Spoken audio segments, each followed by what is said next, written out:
C'est quoi la différence entre un token et un coin? C'est quoi la tokenisation? Nous sommes dans un marché sur lequel, pour tirer plus de profit, il faut plus de maîtrise. L'un des marchés qui n'a pas besoin de plus ou beaucoup de capital financier pour se lancer dans cet univers de la crypto-monnaie, mais vous avez besoin plus de capital connaissant pour se lancer dans ce marché-là.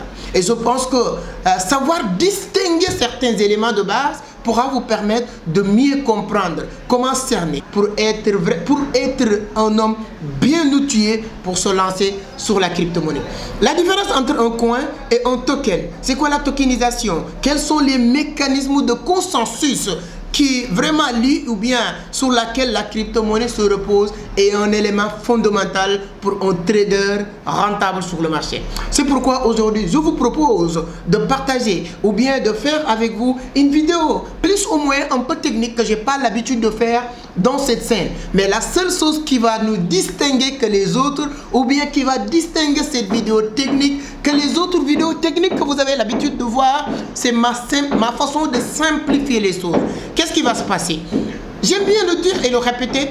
Quand je fais une vidéo et ma grand-mère qui se retrouve au village le plus reculé, en Côte d'Ivoire, au Sénégal, au Bénin, et n'arrive pas à comprendre mes explications, c'est pas elle qui a un problème, mais c'est moi qui a un problème. C'est pourquoi je vous dis, à la fin de cette vidéo, vous n'aurez plus de blocage, de problème, de distinguer, de comprendre la différence, les avantages d'un coin et un token. Et c'est quoi la tokenisation? Mais tout ça, nous allons le décortiquer juste après l'intro.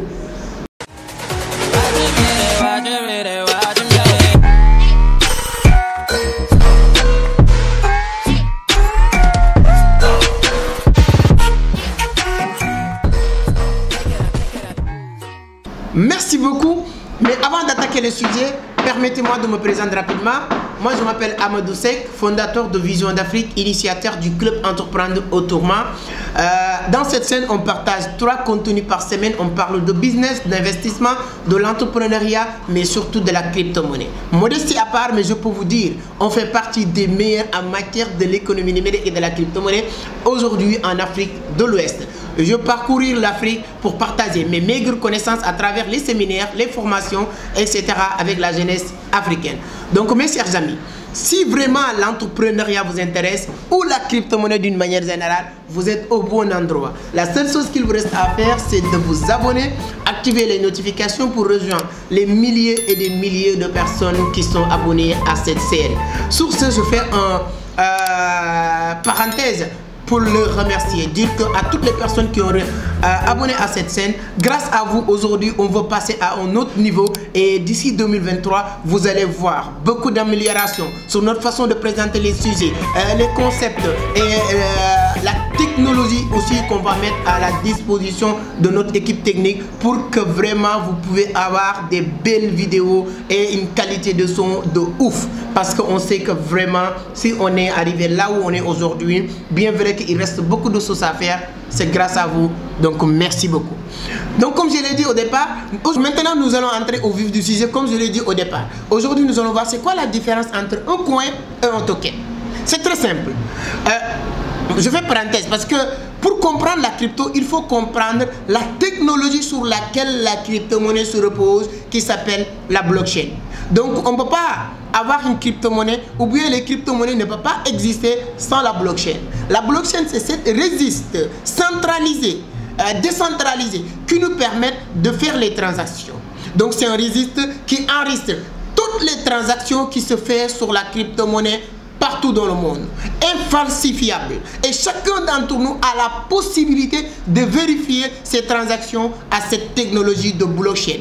Le sujet de la vidéo, c'est pas pour parler de la blockchain. Je pense que j'aurai l'occasion de revenir pour détailler c'est quoi la blockchain. Mais c'est juste pour vous dire, parce que comprendre cette technologie pourra nous aider à mieux comprendre la différence entre un token et un coin. Donc je pense que c'est clair sur la blockchain. La blockchain peut exister sans la crypto-monnaie, parce qu'aujourd'hui, les institutions financières centralisées commencent à utiliser la blockchain pour enregistrer leurs données. Il y a beaucoup d'entreprises comme les NFT. Il y a beaucoup de choses chose qui se repose aujourd'hui sur la blockchain. C'est-à-dire que la blockchain peut continuer à exister sans la crypto-monnaie. Mais la crypto-monnaie ne peut pas exister sans la blockchain. Maintenant, pour parler de coin, un coin peut être un token, mais un token ne peut pas être un coin. Pourquoi?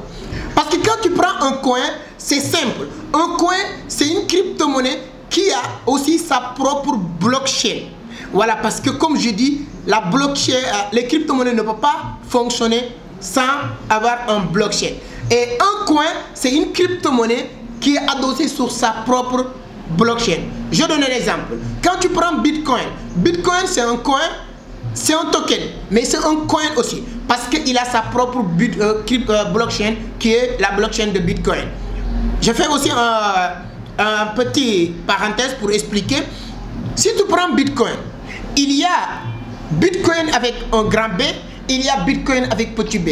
Quand vous regardez sur le marché, sur Internet, partout, à chaque fois que tu vois quelqu'un écrire Bitcoin avec un grand B, on ne fait pas l'allusion à la monnaie de Bitcoin, mais on fait l'allusion à la blockchain, la technologie de Bitcoin. Si quelqu'un écrit un Bitcoin avec un grand B en voulant parler de la monnaie de Bitcoin, c'est quelqu'un qui ne connaît pas, c'est pourquoi il a fait ça. Mais à chaque fois que tu vois Bitcoin avec un grand B, c'est la technologie blockchain sur laquelle la monnaie de Bitcoin repose. Donc Bitcoin a sa propre technologie blockchain. Il y a d'autres monnaies comme Ethereum, comme Sol avec Solana, comme BNB avec leur smart chain. Tous ces monnaies qui ont leur propre blockchain, ils sont tous des coins. Par contre, si tu prends maintenant le cas des tokens, les tokens ce sont les monnaies, ce sont les pièces émises sur le marché sans avoir leur propre blockchain. Vous avez aujourd'hui la technologie arrivée à un certain niveau, chacun d'entre nous avoir les prérequis, les bases nécessaires pour créer sa propre monnaie, c'est autorisé, c'est pas encore interdit pour mettre une monnaie sur l'espace public. Mais si cette monnaie n'est pas accompagnée par sa propre technologie blockchain, c'est pas un coin, mais c'est un token. C'est à partir de là que je vais encore ouvrir une autre parenthèse pour dire qu'est-ce qui peut nous permettre de savoir quels sont les bons tokens et les mauvais tokens. Parce que comme je l'ai dit, c'est un marché très ouvert à tous. Chacun d'entre nous, même toi et moi qui me regardent, on pourra se mettre ensemble et aller voir un développeur. Si nous, on n'a pas les prérequis pour créer notre propre crypto-monnaie, de payer pour créer une crypto-monnaie exposée sur l'espace public. Et à partir de là, ça peut être dans notre propre plateforme centralisé au départ pour dire qu'on est en vente privée. Si nous, on peut aussi avoir la possibilité de l'exposer sur l'espace public. Mais si cette crypto-monnaie n'est pas une bonne crypto-monnaie, si ce n'est pas fondé, si ce n'est pas une crypto-monnaie qui est là pour régler un problème, s'il n'y a pas une communauté, des novices comme toi et moi qui ne connaissent pas grand-chose sur la crypto-monnaie peuvent entrer sur cette crypto-monnaie et de l'acheter. Et à partir de là, c'est pourquoi du jour au lendemain, on entend des gens dire que je me suis fait arnaquer, j'ai acheté des crypto-monnaies qui ont disparu du marché, j'achète certaines crypto-monnaies que je pense qu'ils vont atteindre tel niveau, tel dollar, comment il s'appelle, prix à tel moment, et tout ça, ça va jamais se réaliser parce que c'est la manque de connaissances et de compréhension. Je pense que la semaine prochaine, je vais publier une vidéo sur laquelle je vais donner les 5 meilleures stratégies pour investir dans une crypto-monnaie. C'est très important. Je pense que nous sommes toujours sur le coin parce que le token. Les tokens, on peut créer un token et de le mettre sur l'espace public. Mais à partir de là, je vous avais dit tout à l'heure, une crypto-monnaie, la blockchain peut exister sans les crypto-monnaies aujourd'hui, mais je vous avais dit aussi, les crypto-monnaies ne peuvent pas fonctionner sans la blockchain. Et je viens de vous dire que un token, c'est une crypto-monnaie mise sur le marché sans blockchain. Vous pouvez vous poser des questions, qu'est-ce qui s'explique? C'est un peu contradictoire. Bien sûr, oui, mais maintenant, ce qui fait la différence, parce qu'un token, c'est une monnaie mise sur le marché, mais adossée sur la blockchain, sur la technologie d'une crypto-monnaie qui existe déjà. Je donne un exemple. Si vous regardez une crypto-monnaie comme les shitcoins, comme beaucoup de crypto-monnaies qui n'est pas leur blockchain, ils sont adossés sur X ou Y blockchain, que ce soit la blockchain de Ethereum, la blockchain de Bitcoin, la blockchain de Binance, Binance et Smart Change, etc. Je prends le cas de Tether USDT, qui est une stablecoin, mais qui est un token. Stablecoin, parce que l'objectif de Tether, de USDT, c'est d'être la parité de dollar américain, c'est-à-dire que, disons, plus ou moins, d'être la régulateur du marché de la crypto-monnaie. C'est-à-dire, quand on parle de... Pourquoi je dis ça? Parce que quand tu mets aujourd'hui 10 000, 20 000, 30 000, 40 000, 50 000 ou 100 000 dans l'une de vos portefeuilles, que ce soit Bitcoin, Ethereum, BNB ou Shiba ou n'importe quelle autre crypto-monnaie, et tu pars aller quelque part faire un mois et revenir, cette portefeuille ne sera pas le même. Il y a une forte chance que ça va être plus ou moins. Mais comme le USDT est là pour stabiliser le marché, donc si vous mettez X montant, que tu pars, que tu reviens, tu vas toujours trouver le même montant dans votre portefeuille. Mais cette USDT Tether que beaucoup de personnes utilisent aujourd'hui fait partie des monnaies les plus utilisées aujourd'hui et en token. Parce qu'il est adossé sur la blockchain d'Ethereum aujourd'hui avec Solana, avec Polkadot, etc., etc. Tu peux le retrouver dans tous ces blockchains. Il y a énormément d'exemples. Donc voilà la différence entre un token et un coin. Là, on va revenir maintenant sur ce quoi la tokenisation. Parce que quand on parle de... Je pense que c'est clair, je vous avais bien expliqué c'est quoi un token. C'est-à-dire qu'une crypto-monnaie mise sur le marché sans sa propre blockchain. Ce soit un coin, une crypto-monnaie mise sur le marché avec sa propre technologie de blockchain. Je pense que c'est très simple et clair à comprendre. Toute crypto-monnaie, là si vous allez sur CoinMarketCap, et vous tapez le nom de X ou Y crypto-monnaie, en bas des analyses de cette crypto-monnaie, vous allez voir cette crypto-monnaie est adossée sur quelle blockchain. Si c'est sa propre blockchain ou il est adossé sur X ou Y blockchain. Ça te permet dès maintenant de comprendre si cette crypto-monnaie est un token ou un coin. Donc je pense que c'est très important. Et il y a aussi un autre élément très important parce que c'est la consensus de cette technologie. Parce qu'il y a certains blockchains qui sont sur le Proof of Work, il y a d'autres blockchains qui sont sur le Proof of Stake. Donc je pense que dans les jours à venir aussi, je vais faire une vidéo pour mieux vous expliquer tous les outils, toute la technologie de blockchain pour vous permettre de comprendre comment utiliser, quels sont les avantages et à partir de là, ça vous permet de mieux cerner le marché de la crypto-monnaie pour aller plus loin. Maintenant, nous allons venir sur la tokenisation.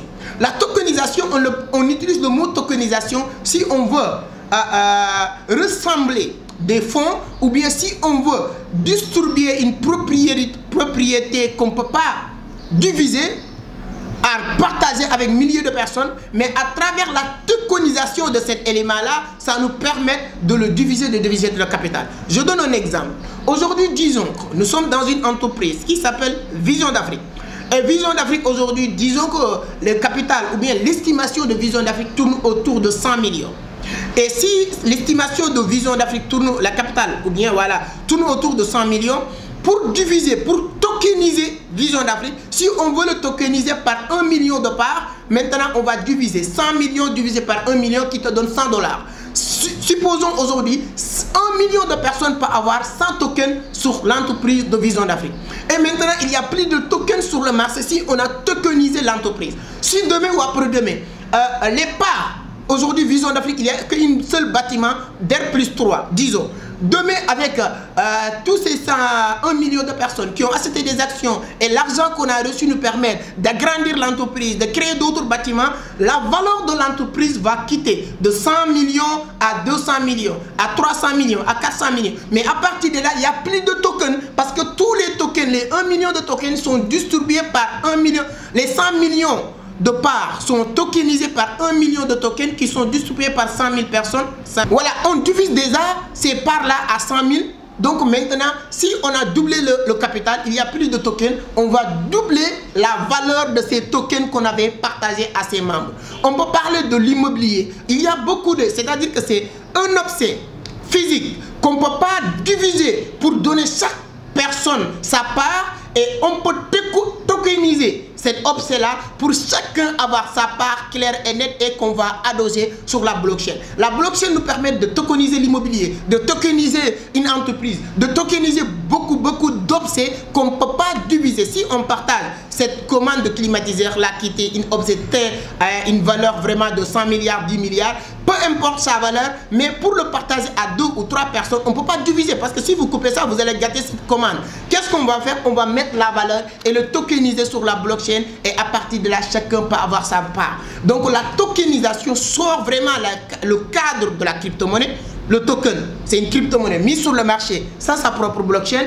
Un coin, c'est une crypto-monnaie mise sur le marché avec sa propre blockchain. La tokenisation maintenant, c'est de prendre un objet. Je peux même donner un exemple sur les NFT. Je pense que si vous n'avez pas regardé la vidéo que je fais sur les NFT, je vous conseille, je vais mettre les liens sur la barre de description. Ça vous permettra de mieux comprendre, de cerner toutes ces technologies de la crypto-monnaie. Donc, disons plus ou moins, la vidéo d'aujourd'hui peut sembler un peu technique, mais rien de compliqué, rien de technique. Parce que je compte vraiment faire beaucoup de vidéos sur même les analyses techniques du marché de la crypto-monnaie. Mes chers amis, on tend vers un avenir très incertain. On ne sait pas ce qui va se passer, bien sûr. Mais si on regarde le passé de la crypto-monnaie, tous ces halvings qui s'est passé, et on tend vers une autre halving en 2024, et chaque cycle de la crypto-monnaie de ces halvings-là, il y a des millions et des centaines et des centaines de personnes qui sont devenues millionnaires grâce à la crypto-monnaie. Bien sûr, beaucoup de personnes ont perdu beaucoup de l'argent sur la crypto-monnaie. Je me rappelle très bien, il n'y a même pas quelques mois en tout cas de cela, la chute de Luna. Et ainsi de suite, ainsi de suite. Mais tout ça, c'est la manque de compréhension du marché, manque de maîtrise. Je vous le dis depuis le début, votre capital pour se lancer dans ce marché, ce n'est pas capital financier, mais c'est le capital que vous avez dans votre cerveau. Et donc, sur ce, Vision d'Afrique propose beaucoup d'accompagnement, beaucoup de formation pour toutes les personnes qui veulent vraiment devenir, je ne vous dirai pas de devenir millionnaire, mais de maîtriser le marché mieux que moi. Et actuellement, je suis très fier et content de voir toutes les personnes qu'on a eu accompagnées, de faire des résultats partout dans le monde, de m'envoyer. Et il n'y a pas quelque chose de plus intéressant pour moi de se réveiller et quelqu'un m'envoie en capture d'écran pour me dire, Monsieur Seck, c'était juste pour vous dire merci pour votre formation. Donc, chaque 3 mois, on a une vague de formation. La vague de formation qui est en cours va finir fin décembre. Maintenant, notre prochaine vague de formation va commencer le 1er janvier au mois de mars. Et cette vague de formation, l'équipe m'a incité de dire que les inscriptions sont en cours aujourd'hui. On ne va pas vous donner plus de détails, mais on va prendre comme d'habitude 50 personnes. Les 50 premières personnes qui vont se manifester, c'est eux qui vont mettre sur la liste d'attente et vous expliquer les conditions. Et je pense qu'à partir de janvier, vous pouvez bénéficier de cet accompagnement, de cette formation. Mes chers amis, je ne vous dirai pas de laisser ou d'arrêter ce que vous êtes en train de faire, mais mettez un pied tout court sur le marché de la crypto-monnaie. Si la vidéo vous plaît, tout ce qu'il vous reste à faire, c'est de le partager avec vos amis. Ça pourra leur aider à mieux comprendre c'est quoi la crypto-monnaie, parce que dans cette chaîne, je partage une centaine de vidéos qui parlent aussi de A à Z de ce qu'est la crypto-monnaie. Donc si aussi vous n'êtes pas encore abonné, faites-le, likez la vidéo parce que ça permet que YouTube va référencer naturellement la vidéo, et s'abonner vous permet de ne pas rater la vidéo que je vais faire la semaine prochaine sur parler de 6 meilleures stratégies de gagner de l'argent sur le marché. Arrêtez de perdre de l'argent sur le marché. Donc la vidéo de la semaine prochaine va être arrêtez de perdre de l'argent sur le marché. Merci beaucoup, à la prochaine, ciao.